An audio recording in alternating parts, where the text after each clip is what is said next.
दिनानिमित्त नरहरी झिरवाळांकडून वायवी चव्हाण सेंटरमध्ये 3 दिवसीय वनरंग कार्यक्रमाचं आयोजन करण्यात आलंय। या कार्यक्रमासाठी शरद पवार देखील उपस्थित आहेत। उपमुख्यमंत्री सुनेत्र पवार यांच्या हस्ते कार्यक्रमाचं उद्घाटन करण्यात आलेलं आहे।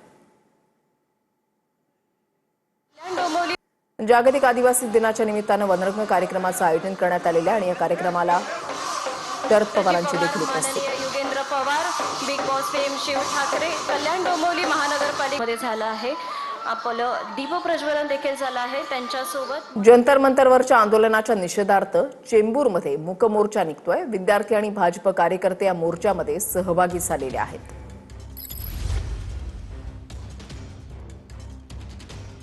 आमचे प्रतिनिधी मयुरेश आमच्या सोबत आहेत। अधिक माहिती जाणून घेणार आहोत। मयुरेश, हा मूक मोर्चा निघालेला आहे, कुठून कुठपर्यंत मोर्चा असेल आणि या मोर्चेकरांचं काय म्हणणं आहे?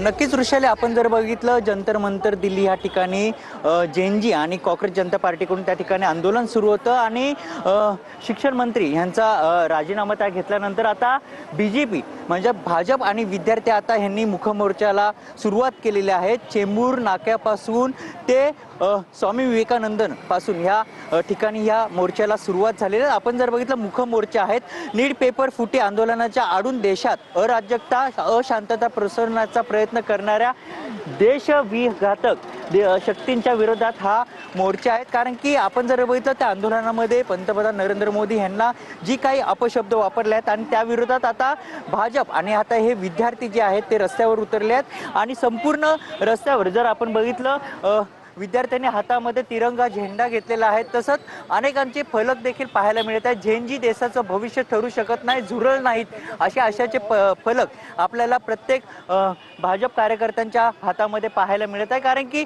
पंतप्रधान नरेंद्र मोदी यांना जे अपशब्द वापरलेले आहेत त्या अनुषंगाने आता हा नक्कीच धन्यवाद मयुरेश दिलेल्या सविस्तर माहितीसाठी।